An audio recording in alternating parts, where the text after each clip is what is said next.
بسم الله الرحمن الرحيم وَإِذَا سَمِعُوا مَا أُنزِلَ إِلَى الرَّسُولِ تَرَىٰ أَعْيُنَهُمْ تَفِيضُ مِنَ الدَّمْعِ مِمَّا عَرَفُوا مِنَ الْحَقِّ يَقُولُونَ رَبَّنَا آمَنَّا فَاكْتُبْنَا مَعَ الشَّاهِدِينَ بسم الله الرحمن الرحيم الحمد لله رب العالمين والصلاة والسلام على أشرف الأنبياء والمرسلين نبينا محمد وعلى آله وأصحابه أجمعين أما بعد۔ کل کے درس میں آخری جس بات پر ہم نے اپنی گفتگو کو روکا تھا وہ یہ تھا کہ غلط چیزوں کے بارے میں سوال نہیں کرنا چاہیے، ایسا سوال جس کے کرنے سے لوگوں کو فائدہ نہیں نقصان ہوتا ہو بچنا چاہیے۔ کل کافی چیزیں ہم نے آپ کے سامنے بتائیں اور اس میں یہی بتایا گیا کہ اگر آپ کے پاس کوئی دینی سوال ہو تو عالم سے کرنا چاہیے، غیر عالم سے سوال نہیں کرنا چاہیے۔ ہمارے معاشرے میں کافی ایسے لوگ ہیں ماشاءاللہ، اگرچہ وہ پیشے سے انجینئر ہیں اور دوسرا کچھ ہیں لیکن دین کی تڑپ بہت ہے، تو ایسے لوگ کیا کرتے ہیں، بڑے بڑے اسٹیجز سے ایسے بڑے بڑے سوالات کے جوابات دے دیتے ہیں جو عالم کو دینا چاہیے غیر عالم بھی دے دیتے ہیں۔ ایسے بہت سے مسائل پیش آئے، چہرے کا پردہ ہے، کرنا چاہیے نہیں کرنا چاہیے، یا غیر عالم نے فتویٰ دے دیا کہ چہرے کا پردے کی ضرورت نہیں ہے، صحابیات سب جو ہے ایسے ہی گھوما کرتی تھیں، تو کئی عورتیں جو ہے وہ فتوے کو لے کر گمراہ ہو گئیں۔ لہذا یہ بڑا جو ہے مشکل باب ہے یہ، اور خود ہم آپ کو بتاتے دیکھیے علماء جو بھی درس دیتے ہیں آپ کے سامنے خطبہ وغیرہ ہوتا ہے، شعبی رحمہ اللہ کہتے ہیں کہ عالم دین جو بھی بیان کرتا ہے اللہ کے پاس نوٹ ہوتا ہے، ہم گفتگو کریں تو نوٹ ہوتا، بولے تو عالم بیان کرے تو وہ کیسے نوٹ نہیں ہوگا، یہاں تک کہ قیامت کے دن اللہ تبارک و تعالیٰ اس کے سامنے اس کو پیش کرے گا، اللہ عالم کے سامنے۔ اگر وہ بات صحیح ہے تو کوئی حرج نہیں ہے، اگر عالم نے غلط بات کہی ہے تو اس کا بھی اللہ تبارک و تعالیٰ کے پاس جواب دینا پڑے گا۔ تو اسی لیے خطبہ ہو، درس ہو، ہم کیا بول رہے ہیں، کیوں بول رہے ہیں، کس کے لیے بول رہے ہیں، اچھے نیت سے اگر عالم بولے گا تو سارے لوگ جو ہے انشاءاللہ اس کو سنیں گے۔ معزز حاضرین، قرآن کریم کا مطالعہ کیجئے، اللہ تبارک و تعالیٰ نے کفار اور یہودیوں کے بارے میں یہ بتایا کہ یہ رسول اللہ صلی اللہ علیہ وسلم کو بیکار سوال کر کے پریشان کرتے تھے۔ 15ویں پارے میں دیکھیے، ایک مرتبہ آ کر پوچھتے ذوالقرنین کون وہ، کبھی آ کر پوچھتے وہ جا کر اصحاب کہف تھے نا 7 نوجوان، وہ کیسے رنگ کے تھے، کتنی عمر کے تھے انہوں، اور ایک سوال روح کیا ہے، ایسے سوالات کرتے تھے۔ اللہ تبارک و تعالیٰ جواب دیا بعض جگہ، اور جو ہے کبھی اللہ تعالیٰ کے نسب کے بارے میں پوچھتے، اللہ کیسے پیدا ہوا، اللہ کے بیوی بچہ ہیں کیا، ایسے سوالات کرتے تھے۔ اللہ تعالیٰ نے نسب کے بارے میں پوچھے تو جواب دیا سورہ اخلاص کی شکل میں قل هو اللہ احد اللہ الصمد کہہ کر کے۔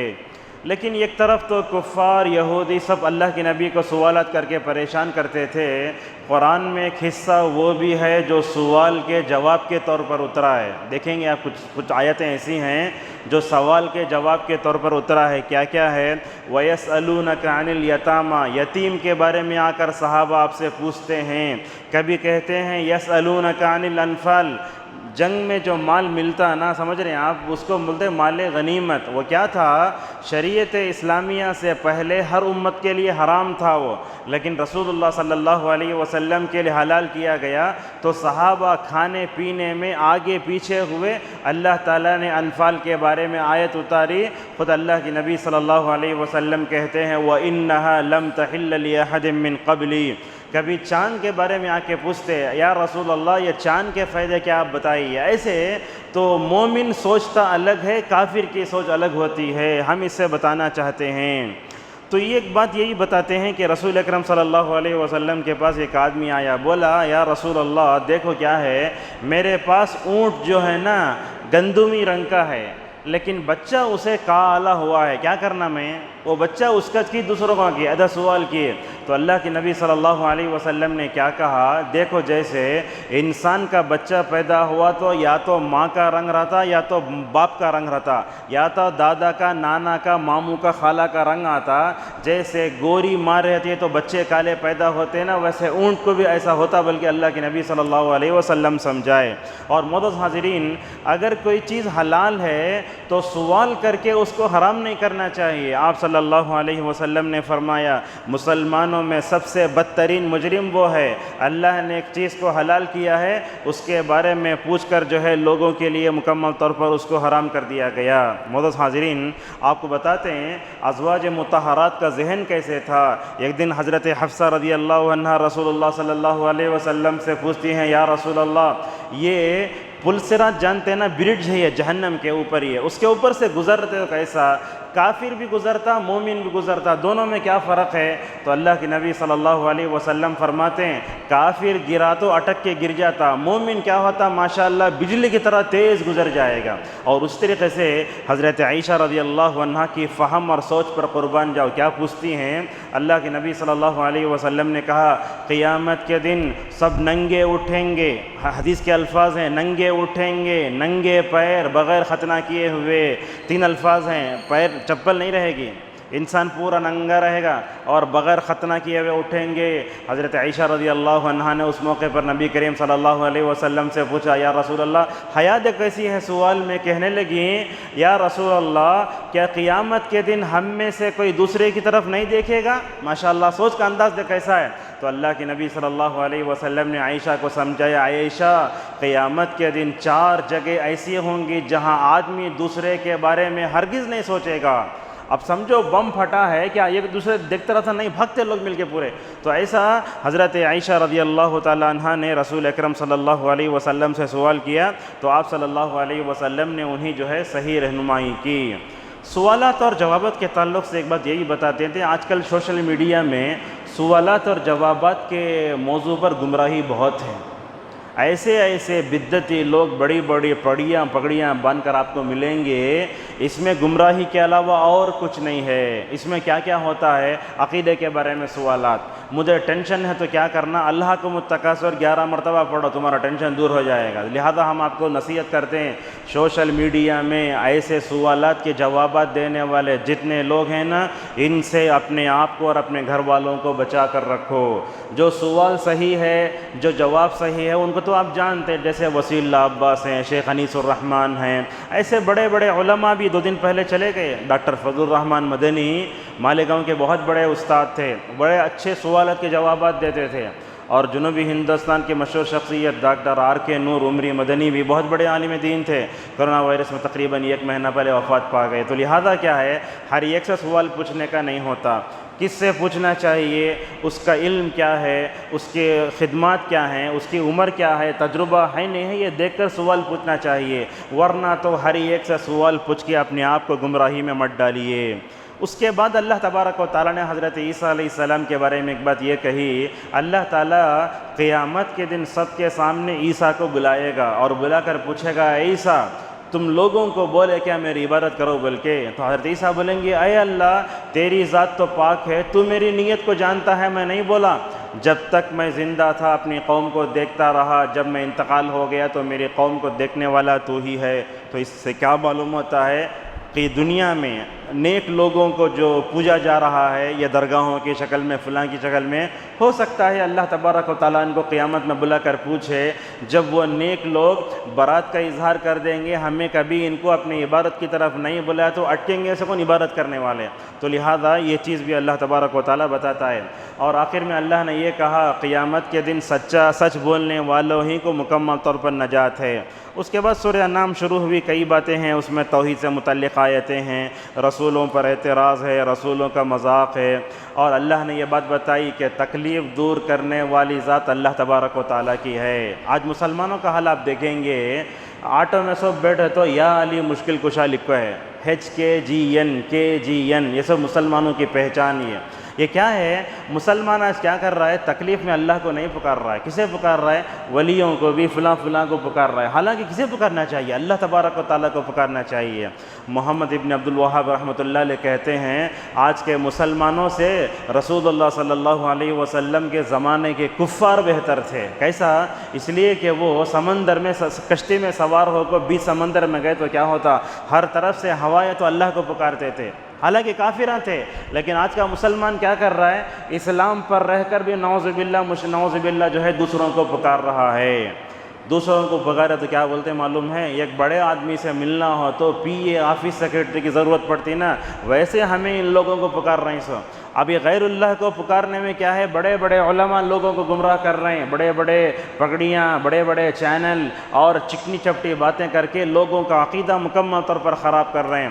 ہمارے کچھ سلفی لوگ بھی کیا کرتے ہیں؟ کبھی مزہ لینے کے لیے بدعتوں کے بیانات سنتے ہیں۔ نہیں سننا چاہیے کبھی زندگی میں۔ کیوں نہیں سننا چاہیے؟ پتہ نہیں کون سی بات آپ کو چکنی لگے اور نعوذ باللہ توحید و سنت کا راستہ تو بدعتی ہوا تو کیا کرتے ہیں آپ؟ اسی لیے سلف صالحین اپنے بچوں کو بولتے دیکھو بیٹے ہم بدعتی کے اوپر سے گزر رہے ہیں، کانوں میں انگلیاں رکھ لو، اس کے بعد تمہارے کان میں پڑ کے تو تم تباہ و برباد ہو جاتے۔ اللہ اکبر۔ ہمارے سلف اپنے بچوں کو بدعت سے اور بدعتیوں سے مکمل طور پر اتنا دور رکھتے تھے۔ اور اللہ تبارک و تعالیٰ نے اس میں یہ بات بتائی کہ کافر قیامت کے دن بولیں گے اے اللہ دنیا میں دوبارہ لوٹا۔ ہو سکتا ہے؟ نہیں ہو سکتا ہے۔ کوئی جا کر واپس آیا؟ نہیں آیا۔ ہمارے پاس 15 شعبان کو بولتے جا کر روح واپس آتی، کہاں بھی روح واپس آتی نہیں۔ نیک لوگوں کی روح اللہ علیین میں رکھا ہے، برے لوگوں کی جو روح ہے سجین میں رکھا ہے اللہ تبارک و تعالیٰ۔ تو اللہ فرماتا ہے اگر ہمیں ان کو دوبارہ دنیا میں بھیجو تو وہی کام کریں گے جو اس سے پہلے کر لے گئے، اللہ تعالیٰ دوبارہ نہیں لوٹائے گا۔ اسی طریقے سے قیامت کے دن جو ہے کافروں پر جو عذاب ہوگا اس کی طرف بھی اشارہ ہے۔ اور عذاب الہی بڑے مختلف طریقے سے آتا ہے، کبھی اوپر سے، کبھی نیچے سے، ہر طرف سے مکمل طور پر عذاب آتا ہے۔ عذاب کو دیکھ کر انسان اللہ کے سامنے جھک جانا۔ آج دیکھو یہ کرونا وائرس تقریباً 2 سال سے ہمارے درمیان میں ہے، کتنے لوگوں نے اپنے شرک سے توبہ کی، کتنے لوگوں نے اپنے بدعت و خرافات سے توبہ کی، کتنی درگاہیں بند ہوئی، کتنے فلم تھیٹر بند ہوئے، شوٹنگ بند ہوئی؟ بس نہیں، ایک طرف عذاب اپنے لپیٹ میں لیے جا رہا ہے، لوگ جو ہے برائی پر برائی کرتے چلے جا رہے ہیں۔ حضرت حذیفہ رضی اللہ عنہ نے کہا سب سے بدترین بات یہ ہے کہ مصیبت کے وقت انسان اللہ کے سامنے برائی کرے۔ تو ایسے وقت میں اللہ کے سامنے گڑ گڑا کر اپنے اور اپنے جو ہے سارے مسلمانوں کے لیے وہ جو ہے بیماری سے اپنے آپ کو بچانے کے لیے دعا کرنا چاہیے۔ اور ایک بات یہ بھی ہے انسان کو ہمیشہ شرک سے ڈرتے رہنا۔ حضرت ابراہیم علیہ السلام دعا کرتے اے اللہ تو مجھے میرے بچوں کو بتوں کی عبادت سے بچا لے۔ اب لوگ ہیں سلفی اور اہل حدیث لوگ بولتے ہم لوگ شرک کہاں کرتے، ہمارے پاس بھی شرک ہے۔ کبھی کیا ہوتا بڑا شرک آتا، کبھی چھوٹا شرک آتا۔ مثلا کیسے؟ آپ دوا کھا رہے ہیں تو بولتے وہ دوا کھاتے ہی میری بیماری صحیح ہو گئی، یہ چھوٹا شرک ہے۔ یہ کیسا؟ آپ یہ بولنا اللہ تعالیٰ اس دوا میں شفا رکھا ہے، اللہ تعالیٰ کے جو ہے وہ ارادے کے ذریعے مجھے اچھا ہوئی چیز، وہ اس طریقے سے اپنے آپ کو جو ہے مکمل طور پر جو ہے پختہ کریں۔ اور یہ بات یاد رکھیں توحید ہے تو امن آئے گا، جہاں شرک ہے تو وہاں فساد کے علاوہ اور کوئی چیز نہیں ہے۔ ساری دنیا میں دیکھ لو آپ، ہر جگہ فساد ہی فساد ہے۔ کیوں فساد ہے؟ اس لیے کہ شرک ہے۔ سعودی عرب میں دیکھو آپ ماشاءاللہ توحید ہے نا، اس لیے امن ہے۔ تو توحید جہاں ہے وہاں پیس ہے، جہاں شرک ہے وہاں فساد کے علاوہ اور کوئی چیز نہیں ہے۔ سورت کے آخری میں اللہ تبارک و تعالیٰ نے جو ہے 18 انبیاء کا تذکرہ کرتے ہوئے کہا اگر یہ بھی شرک ہے تو ان کے عمل بھی تباہ و برباد ہو جائیں گے۔ اللہ نے نشانیاں بتائیں، دانے کو پھاڑنے والا اللہ تبارک و تعالیٰ ہے، صبح کو رات میں، رات کو صبح میں بدلنے والا۔ اللہ سورہ قصص میں سوال کرتا ہے 24 گھنٹے دن رہا تو کیا کرتے؟ 24 گھنٹے رات رہی تو کیا کرتے؟ اللہ کی رحمت یہ ہے کہ اللہ تعالیٰ 24 گھنٹے میں رات بھی لاتا ہے، دن بھی لاتا ہے۔ یہ اللہ تبارک و تعالیٰ کی بہت بڑی چیز ہے۔ اللہ تعالیٰ نے پانی کے ذریعے کھجور، انگور، زیتون، انار اگایا، اور آخر میں اللہ نے یہ کہا اللہ تعالیٰ کے لیے بیوی نہیں تو بچے کہاں سے آتے؟ موٹے انداز سے اللہ تبارک و تعالیٰ نے سمجھایا، اور آخر میں 2 باتیں بتائی گئیں کہ اللہ تعالیٰ کو ہم ان آنکھوں سے دیکھ نہیں سکتے، اللہ تعالیٰ سب کو دیکھتا ہے۔ حضرت موسیٰ علیہ السلام کا ذکر انشاءاللہ آگے آئے گا۔ سورت کے آخر پارے کے آخری میں اللہ نے بتایا اللہ تبارک و تعالیٰ دلوں کو بدلتے رہتا ہے، اسی لیے اللہ کے رسول صلی اللہ علیہ وسلم دعا کرتے تھے اپنے دلوں کی حفاظت کے لیے، یا مقلب القلوب ثبت قلبی علی دینک و یا مصرف القلوب صرف قلبی علی طاعتک۔ یہیں 7ویں پارے کا خلاصہ مکمل ہوا۔ انشاءاللہ رات میں 8ویں پارے کا خلاصہ شروع کریں گے۔ اللہ تبارک و تعالیٰ نے جو باتیں 7ویں پارے میں ذکر کی ہیں اس کو پڑھنے اور سمجھنے اور دوسروں تک پہنچانے کی ہم سب کو توفیق عطا فرمائے۔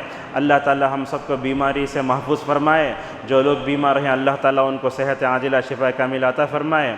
امت مسلمہ میں ہماری جو خواتین ہیں، بچے ہیں، اللہ تعالیٰ ان سب کی حفاظت فرمائے۔ اللہ تعالیٰ بقیہ رمضان کے دنوں کو صحت و عافیت کا گزارنے کی توفیق عطا فرمائے۔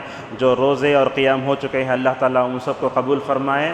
اللہ تعالیٰ بقیہ رمضان کے دنوں کو چستی کے ساتھ گزارنے کی توفیق عطا فرمائے۔ وآخر دعوانا الحمد للہ رب العالمین۔